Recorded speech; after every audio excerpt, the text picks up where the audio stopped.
अरे चलना जल्दी, क्या कर रही है? हर रोज लेट हो जाता है, फिर वो मुकादम उधर बूम मारता है, पैसा काटता है वो। हो पुढे मी आली। चल लवकर कर।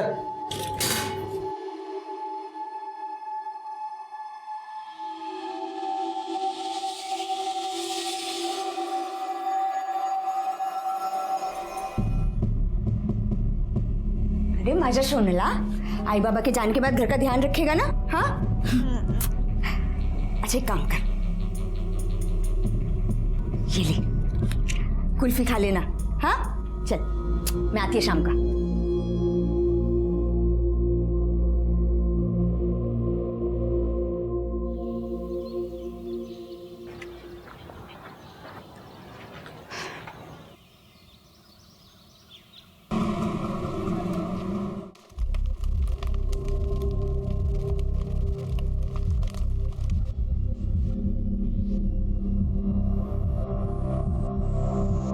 देवी येणार, देवी येणार। कल अमावस्या की रात है, मुझे सब मालूम है। हाँ देवी येणार। देवी मेरे सपने में आई थी, वो बोली थी वो कल आएगी, वो कल आएगी, नक्कीच येणार देवी। देवी येणार, आएगी, आएगी देवी आएगी, आएगी देवी आएगी।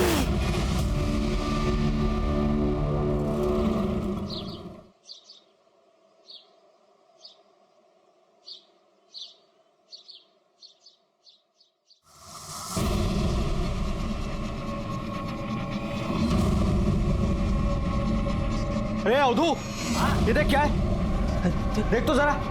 ये देखो क्या है, लगता है तेरे घर पे किसी की नजर है। पांडू बच के रहना रे, लगता है कुछ तो भी जरूर होने वाला है।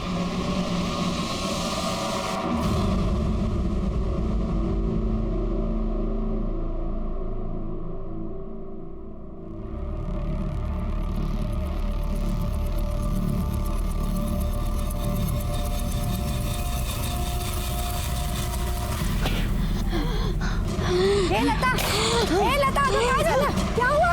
अरे देखो, लता को क्या हुआ? क्या हुआ? पांडू, अरे देखो, देख तेरी बीवी को क्या हुआ है, जल्दी आ। देखो ना इसको क्या हुआ? अरे देखो कोई। क्या हुआ?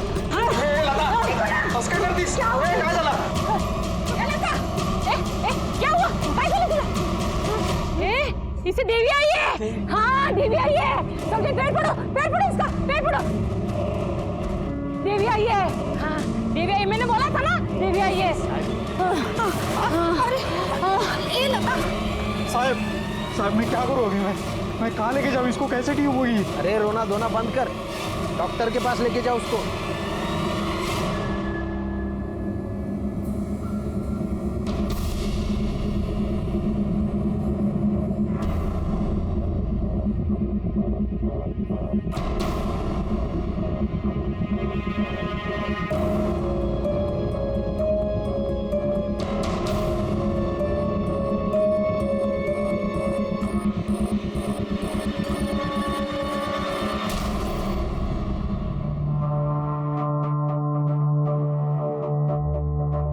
ये बस इथे, बस तू जा। हाँ मैं देखती, तू जा। डॉक्टर साहब क्या हो गया लता को? सब ठीक है ना? लता प्रेग्नेंट है, 4 महीने हो चुके हैं। क्या? ऐसा कैसे हो सकता है? क्या रे, तू अकेला मजदूरी करके घर तो संभाल लेगा, लेकिन इसके काम का जो पैसा तूने एडवांस में लिया है मेरे से, वो पैसा कौन वापस करेगा? तेरा बाप? डॉक्टर साहब ये कैसे हो सकता है? हाँ डॉक्टर साहब, ये प्रेग्नेंट कैसे हो सकती है? इसका तो ऑपरेशन हो चुका है। हाँ जानता हूँ, इसका यूट्रस, मेरा मतलब है इसकी बच्चेदानी मैंने ही निकाली थी। कुछ केसेस में बच्चा गर्भ के बाहर ही ठहर जाता है, और 100 में से किसी एक ही औरत के साथ ऐसा होता है। देखा, मैंने बोला था ना देवी आने वाली है। देवी ने लता के गर्भ को अपना घर चुना है। ये सब कृपा और चमत्कार है, चमत्कार है ये चमत्कार नहीं है, पाप है पाप। अरे देख क्या रहा है, गिरा इस पाप को। और तू नहीं गिरा सकता है ना तो मेरे को बोल, मैं गिराता हूँ। देवी के खिलाफ जो भी जाएगा ना उसकी मौत पक्की है। हाँ, और पाप उस पर भी चढ़ेगा जिसके सामने देवी को नुकसान पहुंचा रहे हैं। अरे देवी की सेवा करो देवी की।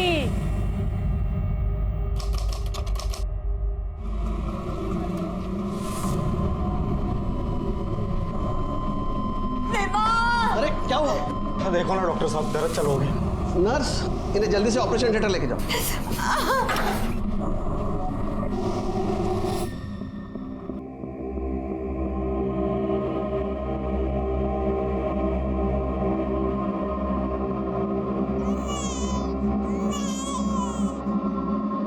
मुबारक हो, बेटी हुई है। माँ और बच्चा दोनों ठीक है। अरे पांडु, तेरे तो दिन फिर गए। तेरे घर लक्ष्मी आई है, लक्ष्मी। अब देखना ताई, पांडु कैसा तरक्की करता है। उसके घर तो देवी आई है, देवी। सच में?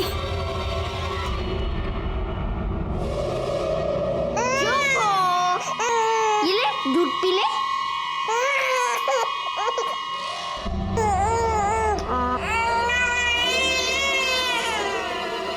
आई देखो ना, चुप नहीं होती। 2 मिनट में घूमने जाएंगे। उसको चुपता मेरा दिमाग फिर गया ना, मैं पटक दूंगा।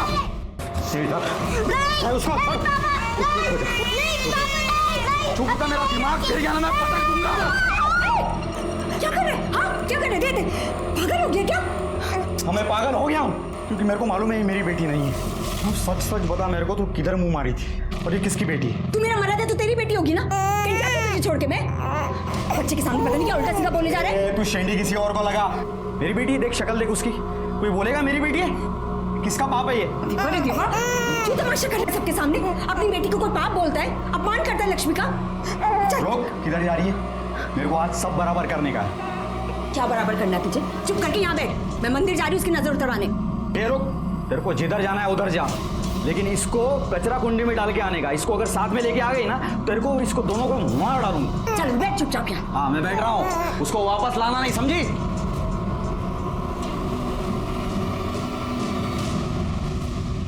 साहब, मेरी बीवी को ढूंढ निकालिए साहब। वो पता नहीं कहाँ गायब हो गई साहब, घर में नहीं आई। एक मिनट जरा शांत हो जाओ और शांति से बताओ हुआ क्या है। साहब, मेरी बीवी लता सुरवे कल अरनाला के देवी के मंदिर में गई थी साहब सुबह, और घर में वापस लौटी नहीं साहब। पता नहीं कहाँ चली गई।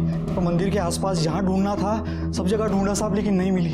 तुम्हारी बीवी मंदिर में अकेली गई थी? कोई था नहीं उसके साथ? वो और हमारी बच्ची थी उसके साथ। बच्ची की उम्र क्या है? अभी 10 दिन की है साहब बच्ची। उसी की नजर उतरवाने के लिए गई थी, लेकिन आई नहीं वापस। 10 दिन की बच्ची को लेकर तुम्हारी बीवी मंदिर गई थी? हाँ साहब। तो वो अकेली क्यों गई? तुम क्यों नहीं गए उसके साथ में? साहब, मेरे को काम पे जाना पड़ता है ना साहब। अभी वो बच्चा घर में है, तब से लता भी काम पे जाती नहीं, तो मुझे जाना ही पड़ता है। अगर मैं भी छुट्टी लेने लगा तो काम के वादे हो जाएंगे साहब। एकदम गरीब है साहब, रोज कमाओ रोज खाओ, ऐसा चलता है। तुम्हारे घर में तुम दोनों के अलावा कोई और है? 6 साल का बेटा है, प्रकाश नाम है उसका। बीवी की फोटो है? कामनी मैडम, इसकी रिपोर्ट लिखवा लीजिए। सब डिटेल्स कामनी मैडम को बता देना। गायकवाड़, जरा पता कर रहा। सर। हाँ, ये कल अपनी बच्ची को लेकर यहाँ आई थी। उसकी नजर उतारी, दर्शन किया और फिर चली गई। कुछ अंदाजा है कि यहाँ से वो गई कहाँ थी? नहीं सर, ये तो हमें नहीं मालूम। 3 महीने पहले देवी माँ ने कृपा की थी उसके ऊपर। बच्चा दानी निकालने के बाद भी पेट से थी वो। शिवांगी ताई कहती थी देवी माँ जरूर आएगी, और देवी माँ आ गई, वो भी लता के बेटी के रूप में। देवी की नजर थी लता के घर पर, इसलिए उसने लता के कोख में जन्म लिया और हमारी इस बस्ती में प्रकट हुई। लता बहुत अच्छी है मैडम, सबसे प्यार से रहती है। उसका बेटा प्रकाश, वो तो उसकी जान है, लेकिन पांडु लता की सारी कमाई छीन लेता है, फिर भी वो उसको पैसा देती है और उसके पसंद के कुल्फी खिलाती है।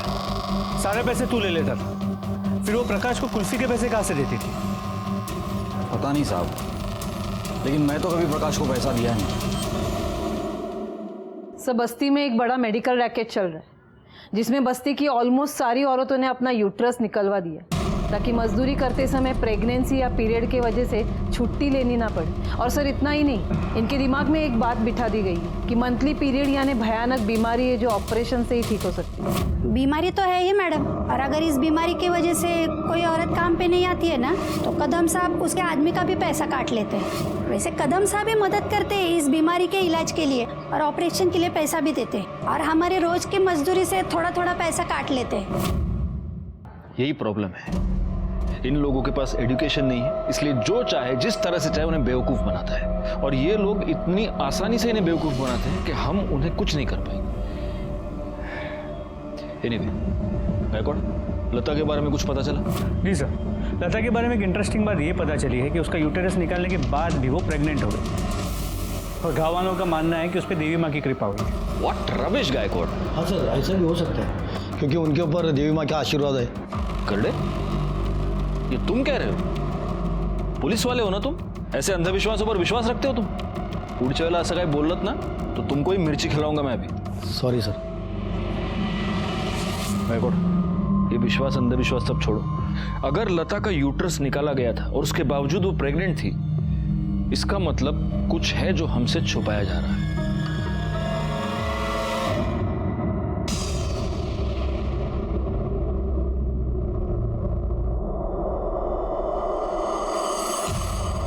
श्रद्धा और अंधश्रद्धा में बहुत ही हल्का फर्क होता है, और इसी फर्क का फायदा उठाकर कई बार पैसे वाले लोग गरीबों का शोषण करते हैं। गरीबों को इस बात का यकीन दिलाया जाता है कि उनकी जिंदगी की सारी तकलीफें उनकी किस्मत है। ये हालात तब तक बने रहेंगे जब तक कि अज्ञान दूर नहीं होता। तब तक ये अंधश्रद्धा लोगों को डराती रहेगी, उन्हें मजबूर करती रहेगी, यहां तक कि उनकी जान भी लेती रहेगी।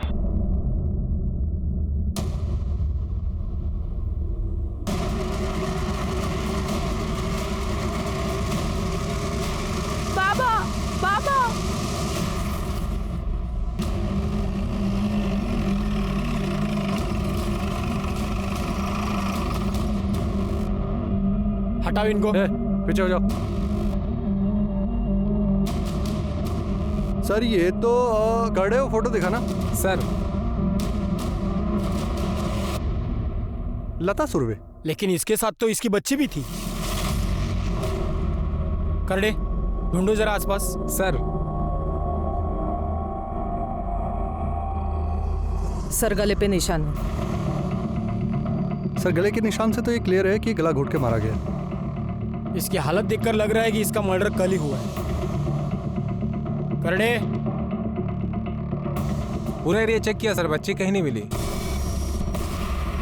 मुझे ऐसा लगता है कि इसका मर्डर बच्चे के लिए ही हुआ है। वही इसे मारकर बच्ची को ले गए। गायकवाड़, किसी को भेजकर पांडु को बुलाओ। पवार,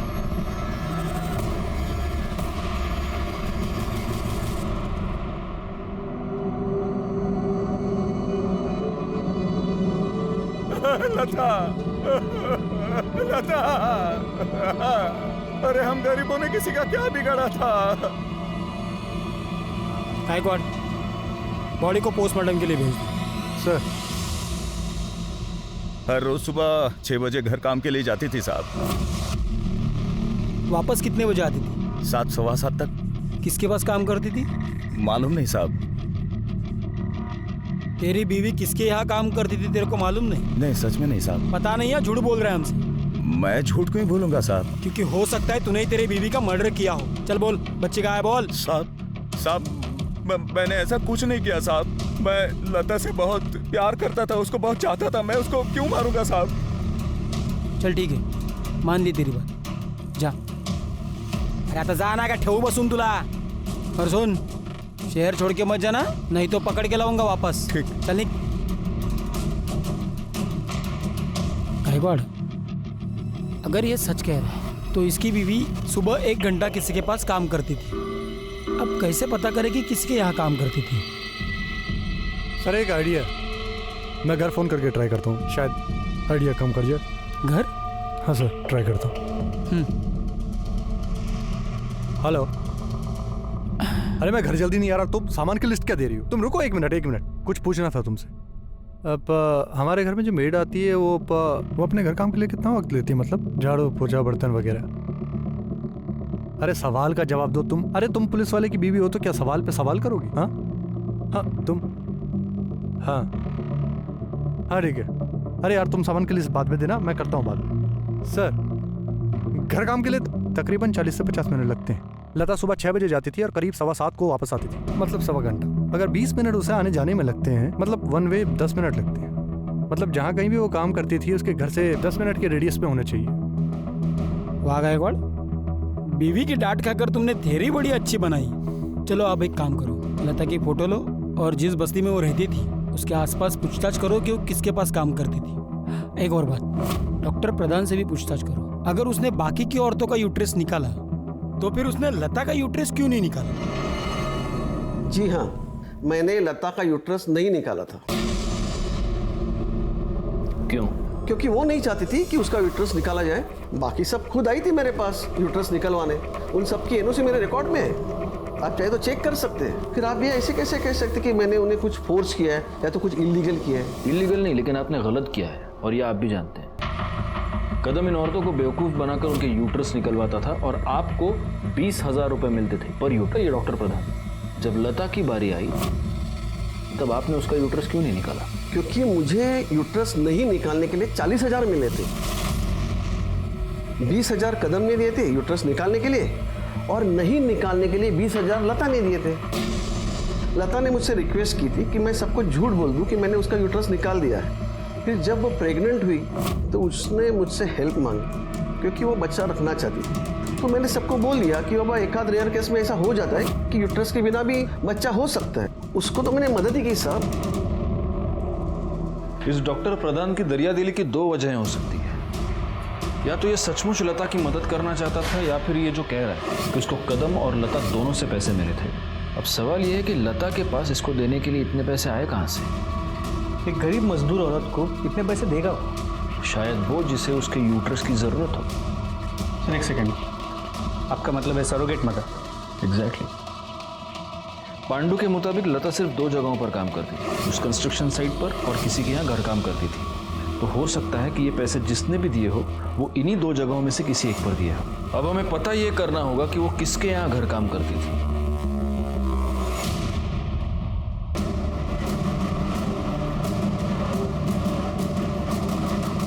हाँ, इसे तो पहचानते हैं हम। यहाँ पे घर काम के लिए आती थी। किसके यहाँ काम करती? वो 703 में हुसैन साहब के यहाँ। ठीक है।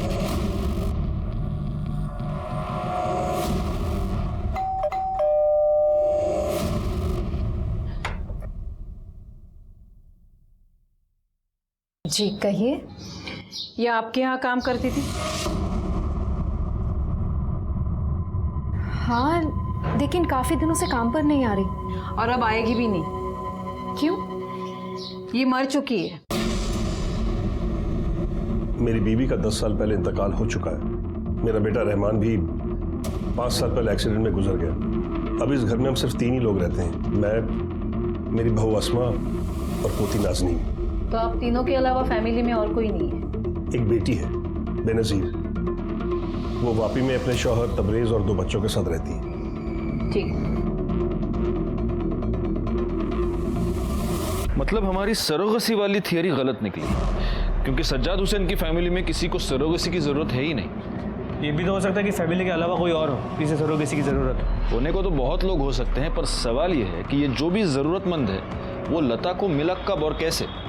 क्योंकि अगर सुबह का 1 घंटा छोड़ो तो लता पूरा का पूरा दिन उस कंस्ट्रक्शन साइट पर हुआ करती थी। Excuse me. हेलो, ठीक है सर, मैं अरनाला के देवी मंदिर में अभी जाना हूँ।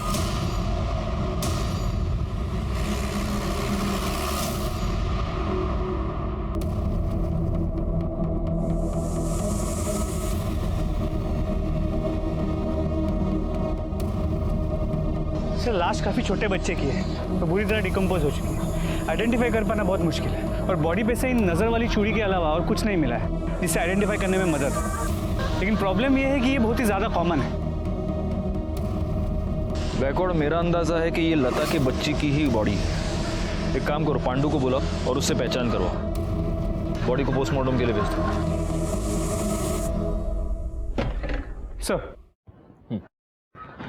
सर, पांडु ने बच्ची के हाथ पे पहले नजर वाली चूड़ी से ये कंफर्म किया है कि बच्ची उसी की है, लेकिन फिर भी रूटीन प्रोसीजर के हिसाब से बच्ची के खून को पांडु और लता के सैंपल के साथ मैच करने के लिए भेज दिया है। गुड सर, ये लता की पीएम रिपोर्ट।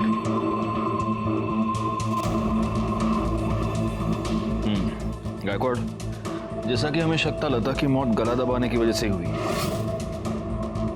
और मौत 12 दिसंबर को सुबह 11 से 12 के बीच ही हुई है। बस अब सवाल यह है कि लता जैसी मजदूर औरत का मर्डर कोई क्यों करना चाहेगा? हाँ बोला क्या?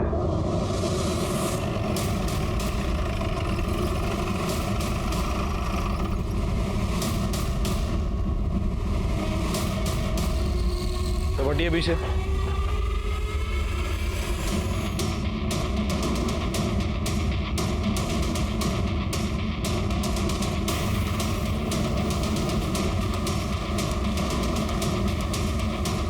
गायकवाड़, पूरे टेरेस देखो, किसी भी चीज के साथ छेड़छाड़ नहीं होनी चाहिए। सर कर ले, नीचे जाकर इनके घर की तलाशी लो। सर, बॉडी को सबसे पहले किसने देखा? सर, कल रात को 9:30 बजे तक जब अस्मा और नाज़नीन शॉपिंग करके घर ऑफिस नहीं पहुंचे तो मैं लाइट्स ऑफ करके सोने चला गया। सर, इससे पहले कई बार ऐसा हो चुका है कि अगर ये लेट हो जाते हैं रात को लौटने में तो अपनी चाबी से दरवाजा खोल लेते। फिर सर सुबह जब मैं उठा और किचन में अपनी चाय बनाने के लिए गया तो देखा रात का खाना ऐसे ही पड़ा था। मैं इनको बेडरूम में देखने गया, वहां ये दोनों थे ही नहीं। सर, पूरे घर में कहीं नहीं थे। फिर मैं छत पे आया तो दोनों को खून में लथपथ हुए देखा।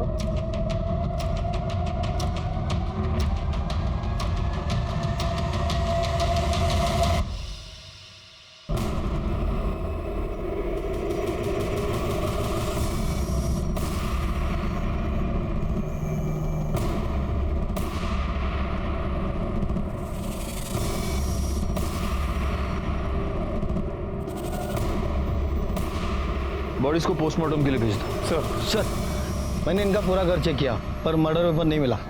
सर, ऊपर भी कुछ नहीं है।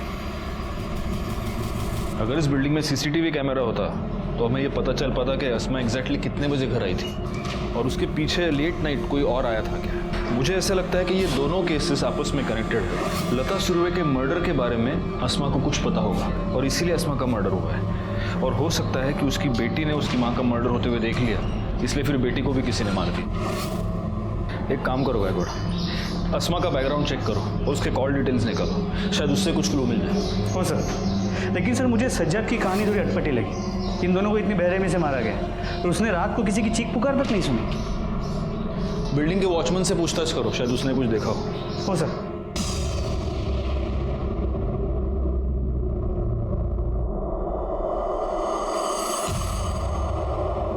साहब, हम सुबह 6 बजे से शाम के 6 बजे तक की ड्यूटी करते हैं, पर कल हमारी बेबी की तबीयत खराब हो गई थी। उसे डॉक्टर को दिखाना था, इसलिए थोड़ा जल्दी निकल गया। नाइट ड्यूटी में जो वॉचमैन होता है उसका नाम, नंबर और एड्रेस।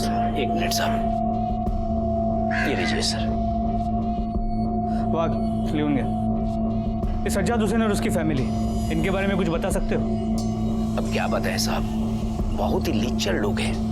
और हुसैन साहब कसरत के नाम पर छत के एक हिस्से को जबरदस्ती कब्जा किए हुए हैं। और उनकी बहू यहाँ से तो बुर्के में जाती थी साहब, पर ऐसा सुना है कि बाहर जाके छोटे छोटे कपड़े पहनती थी।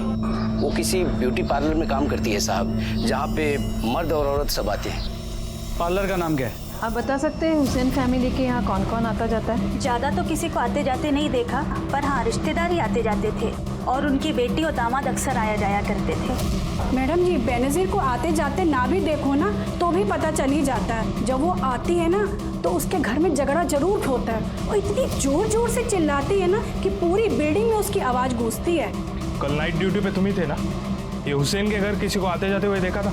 नहीं साहब, बिल्डिंग में रहने वाले लोग ही अंदर बाहर हो रहे थे, बाहर का तो ऐसा कोई आया नहीं। तुम ड्यूटी पे कितने बजे पहुंचे? करीब 8:15 बजे। ठीक है। औरतों का घर के बाहर काम करना हमारे अच्छा नहीं समझा जाता सर। मेरे एतराज करने के बाद भी अस्मा पार्लर में काम करती थी। मेरी बहू मेरे काबू में नहीं थी, ये मैं आपको कैसे बताता, इसलिए छुपाए। और बेनजीर से झगड़े वाली बात क्यों छुपाई? साहब, जहां फैमिली है वहां झगड़े लाजमी है, इसमें बताने और छुपाने जैसी क्या बात है? लेकिन ये झगड़ा था किस बात का? कोई ऐसी बात ही नहीं है जो मैं आपको बताऊं। अगर आप नहीं बताएंगे तो फिर हमें बेनजीर से पूछताछ करनी होगी। अब सोच लीजिए। सर वो अब्बू, मैंने आपको कितनी दफा समझाया कि इतने बड़े फ्लैट की आपको कोई जरूरत नहीं है। आप इस फ्लैट को बेचते क्यों नहीं हो? छोटा फ्लैट खरीद लीजिए ना। क्यों बेच दे? क्यों जरूरत नहीं है? ये फ्लैट हमारा भी है। भाभी, मैं आपसे बात नहीं कर रही हूँ, मैं अब्बू से बात कर रही हूँ। और तुम जैसी बेगैरत औरत से मुझे बात करने का कोई शौक नहीं है, जो घर की इज्जत सरेआम नीलाम करती हो। काम करती हूँ, मेहनत करती हूँ, कोई गुनाह कोई गलत काम नहीं करती। क्या पता काम के अलावा तुम क्या क्या करती हो। बस करो तुम दोनों। तुझे क्या इतनी बेसब्री है? मेरे मरने के बाद ये फ्लैट तेरे बेटे के नाम पे ही है और कोई वारिस है हमारा? तब बेच लेना। कैसे वारिस नहीं है अब्बू? ये है ना नाज़नीन, आपके बेटे की आखिरी निशानी, तो ये फ्लैट भी उसी का होगा ना। वाह भाभी वाह, अपनी रंगरलियों के साथ साथ आप कम्युनिटी के कायदे कानून भी भूल गई।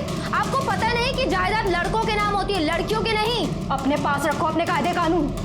मेरे होते हुए नाज़नीन से उसका हक कोई नहीं छीन सकता। बकवास बंद कर वरना। गायकवाड़, आसमा के केस में प्राइम सस्पेक्ट तो घर वाले ही हैं, लेकिन बाकी की पॉसिबिलिटीज को रूल आउट नहीं कर सकते। 5 साल पहले उसका पति मर चुका है, पार्लर में काम करती थी, हो सकता है उसका कोई अफेयर रहा। एक काम करो, जिस पार्लर में वो काम करती थी वहां पर पूछताछ करो, शायद वहां कोई क्लू मिल जाए। हो सर।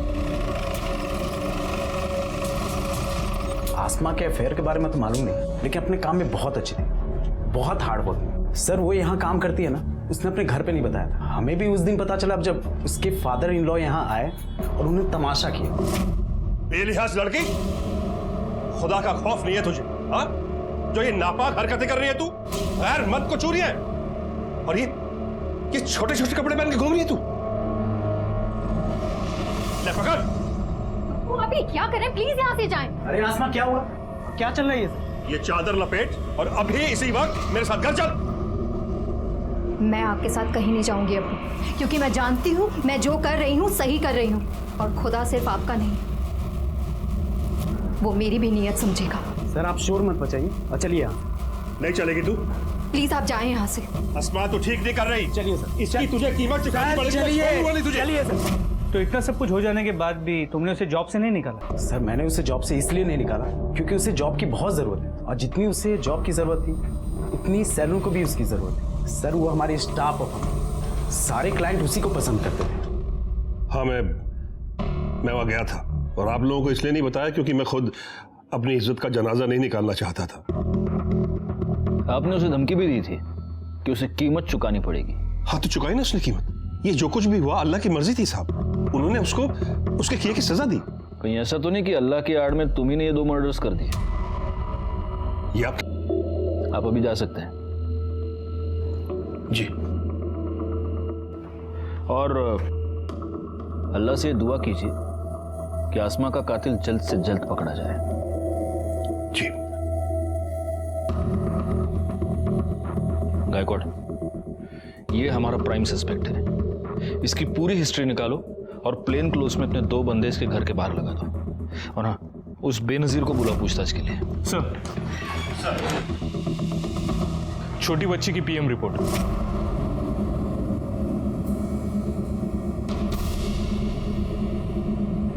जैसा कि हमें शक था, मर्डर गला दबाने की वजह से ही हुआ है और 11:30 से 12:30 के बीच हुआ है। गायकवाड़, ये बच्ची पैदाइशी अंधी थी।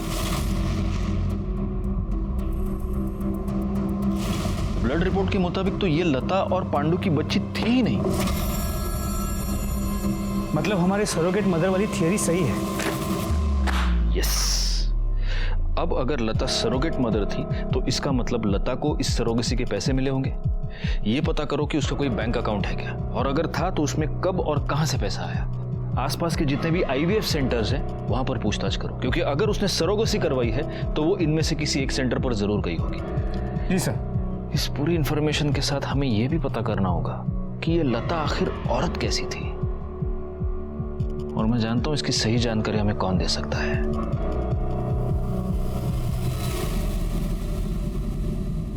और अगर इसके बाद भी लगे तो और मंगाएंगे। खाओ, चलो लो। वड़ा पाव? अंकल, पक्का मेरे को इस वड़ा पाव के बाद कुल्फी भी खिलाओगे? पक्का खिलाऊंगा, और एक नहीं, तुम जितनी कुल्फी खाना चाहो उतनी कुल्फी खिलाऊंगा। तुम्हारी आई भी तुमको कुल्फी खिलाया करती थी? हाँ?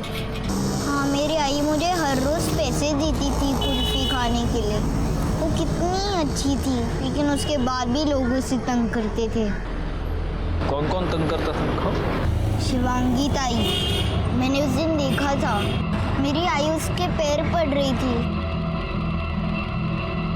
वो आई से पैसे ले रही थी।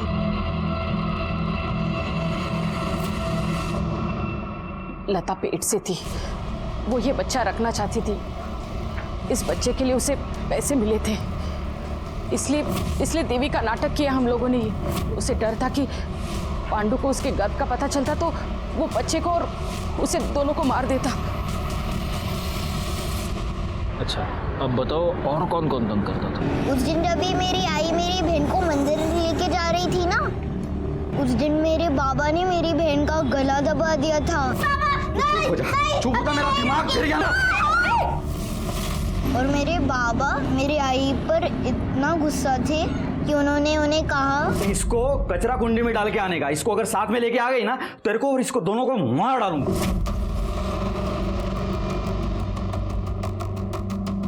फिर उस दिन बाबा भी काम पर नहीं गए थे। उस दिन अगर तुम्हारे बाबा काम पर नहीं गए तो कहाँ गए? मालूम नहीं, पर उस दिन जब भी आई मंदिर गई थी ना, तभी बाबा भी उनके पीछे गए थे। प्रकाश से मिली इन्फॉर्मेशन ने हमारी इन्वेस्टिगेशन को एक नई दिशा दे दी। हमें यह पता चल गया कि पहले 4 महीने तक लता ने अपनी प्रेगनेंसी पांडु से छिपाई रखी। प्रकाश और शिवांगी से मिली इन्फॉर्मेशन के बाद हमने पांडु को कन्फ्रंट किया, और तब जो सच सामने आया वो हैरान कर देने वाला था।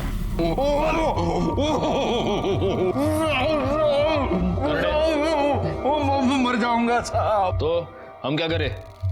देख, अगर मिर्ची नहीं खानी है ना तो सच सच बोल, क्योंकि हम जान गए कि अभी तक तुमसे झूठ बोल रहा था। उस दिन तू काम पे नहीं गया था। जब तेरी बीवी बच्ची को लेके मंदिर गई तो तू उसके पीछे पीछे गया था, है ना? बोल। मेरे को मालूम था साहब वो मेरी बच्ची नहीं है, इसलिए मैं लता पे बहुत भड़का। हमारा झगड़ा भी हुआ था। जब वो बच्ची को लेके मंदिर की तरफ निकली तो मैंने साइकिल से उसका पीछा किया। जैसे मैं मंदिर पहुंचा तो मैंने देखा कि मंदिर के बाहर एक काला सा बड़ा गाड़ी खड़ा है। लता बच्ची को लेके उस गाड़ी में बैठी और गाड़ी चल पड़ी साहब। तो गाड़ी विरार में एक बैंक के सामने जाके रुका। जब गाड़ी रुकी तो बच्ची को गाड़ी में ही छोड़ के लता गाड़ी से बाहर निकली और सामने वाले बैंक में घुस गई साहब। फिर मैं उसके पीछे पीछे बैंक में गया, और जब मैं अंदर गया तो मैंने देखा कि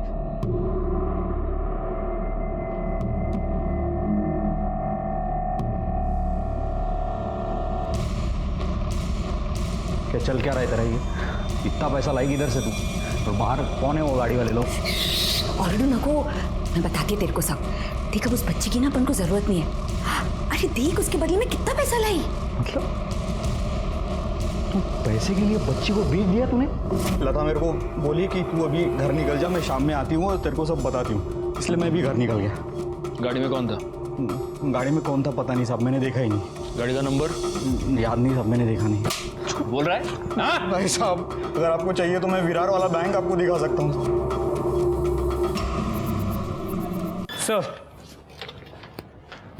सर, आसमा और नाज़नीन की पोस्टमार्टम रिपोर्ट के मुताबिक उनके सर पे किसी भारी चीज से वार किया गया है, और मौत की वजह भी हेड इंजरी है। मौत का वक्त शाम 7 और 8 के बीच का है। रिपोर्ट ये कह रही है कि जो मर्डर वेपन है उसका सरफेस बहुत छोटा नहीं था। इसका मतलब कोई स्टिक या रॉड तो नहीं हो सकता।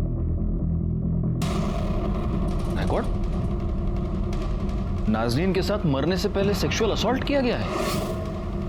जी सर, पर समझ में ये नहीं आता कोई छोटी सी बच्ची के साथ ऐसा कैसे कर सकता है। पोस्टमार्टम रिपोर्ट ये कह रही है कि मर्डर शाम को 7 और 8 के बीच हुआ है, और आसमा की मोबाइल लोकेशन ये बता रही है कि 7 और 8 के बीच वो अपने घर पर ही थी, जबकि सज्जाद ये कह रहा है कि वो 9:30 बजे तक घर पर आई नहीं थी। सर, पांडु सच कह रहा था। लता का बैंक में अकाउंट जिसमें उस दिन 50,000 डिपॉजिट किए गए, और एक बार पहले भी कैश में 50,000 डिपॉजिट किए। सर, इम्पोर्टेंट बात यह है कि लता को बैंक में आसमा हुसैन ने इंट्रोड्यूस करवाया था।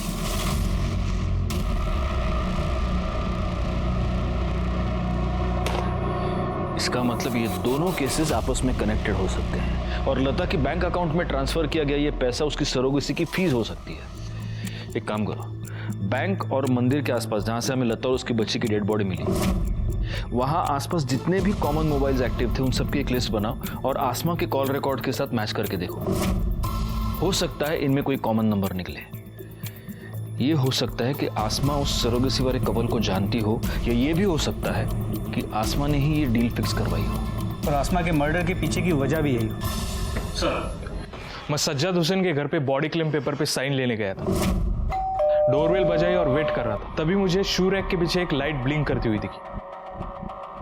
सर, मैंने सज्जाद से साइन ले ली। उसके बाद शू रैक के पीछे देखा तो ये कवर में मोबाइल मिला।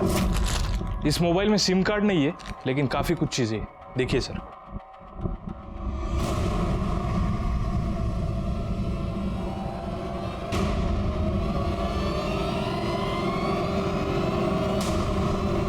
कमी मैडम, पता कीजिए ये मोबाइल किसके नाम पर रजिस्टर्ड है। जी सर। रिकॉर्ड चलो।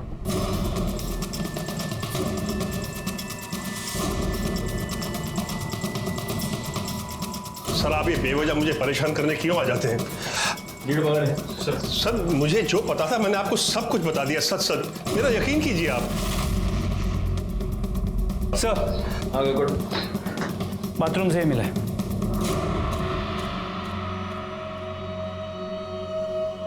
आप तो कह रहे हैं कि आपने हमसे कुछ नहीं छुपाया। आपने हमको ये नहीं बताया कि आपने आपकी बहू की बाथरूम में ये स्पाई कैम लगा कर रखा है, जो स्पाई कैम आपके घर के वाईफाई से कनेक्टेड है, और इस स्पाई कैम पर आप अपनी बहू के वीडियोस बनाते थे। आपने हमसे ये भी झूठ बोला कि मर्डर वाले दिन 9:30 बजे तक आसमा और नाज़रीन घर पर नहीं आए थे, जबकि उनका मर्डर शाम को 7 और 8 के बीच हुआ है। मर्डर से पहले नाज़रीन पर रेप किया गया है। मेरे ख्याल से इतनी वजह काफी है आपको परेशान करने के लिए। इन सारी बातों का मुझे कोई इल्म नहीं है। ये स्पाई कैम तुम्हारे घर के वाईफाई से कनेक्टेड क्यों है? वो फोन किसका है? सारी शर्म तो उसने बेच खाई थी।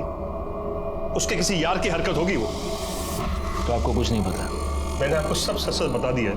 तब तो आप ये भी नहीं जानते होंगे कि आप ही के बैंक में आसमा ने लता का अकाउंट खुलवाया था।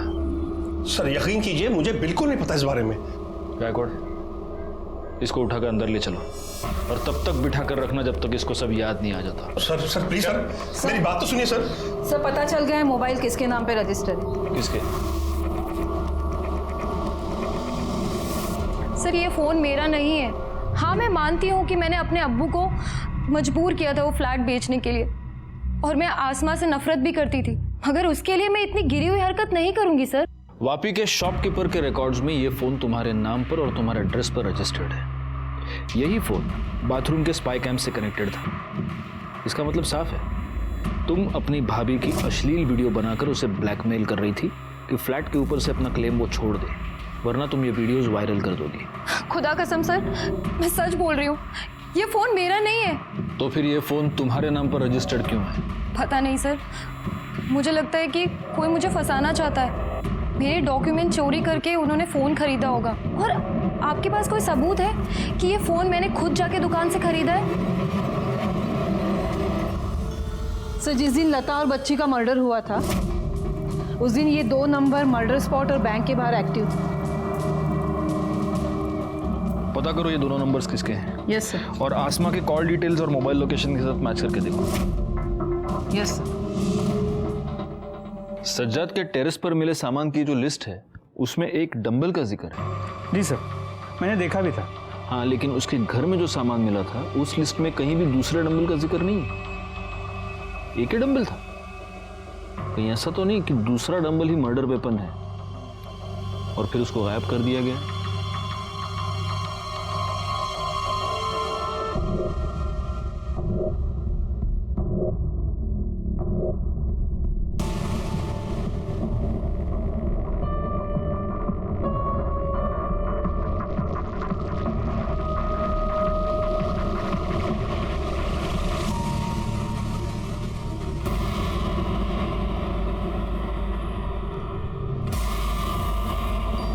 सर, ये देखिए, ये मिला है।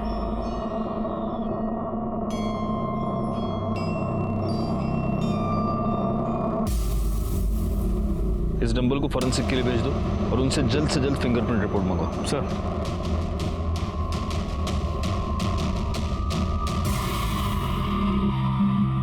अब सच सच बोल, क्यों मारा तूने आसमा और नाजनीन को?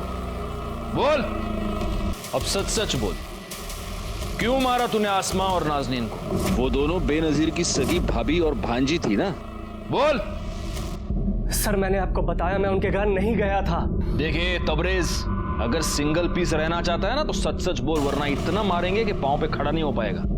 ये तेरी मोबाइल लोकेशन, इससे साफ पता चलता है कि उस दिन शाम 7 से 8 बजे के बीच तू सज्जाद के घर पे था और 7 से 8 बजे के बीच ही आसमा और नाजनीन का मर्डर हुआ।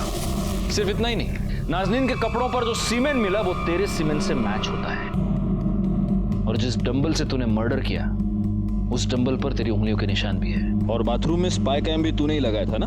एक 8 साल की बच्ची का रेप करके मर्डर किया तूने उसका। अब अगर सच नहीं बोला ना तो तेरे मुंह में हाथ डाल के सच बाहर निकाल लूंगा मैं। बोल। सर बिजनेस में बहुत लॉस हुआ था सर, पैसे की बहुत दिक्कत थी सर, इसलिए मैं बेनजीर को प्रेशर कर रहा था फ्लैट बेचने के लिए। बाथरूम में स्पाई कैम भी इसलिए लगाया था ताकि आसमा को ब्लैकमेल करके उसके साथ मजे करूंगा और उसको फ्लैट में क्लेम करने से रोकूंगा, पर वो मेरी बात मान ही नहीं रही थी।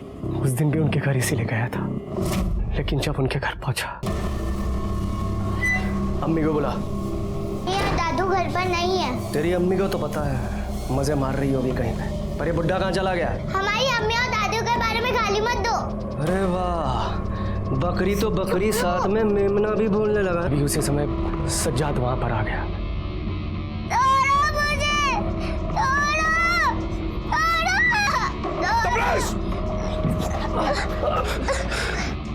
ये सब देखा उसने तो बहुत मारा मुझे और छत पे ले गया। बेगैरत इंसान, नालायक।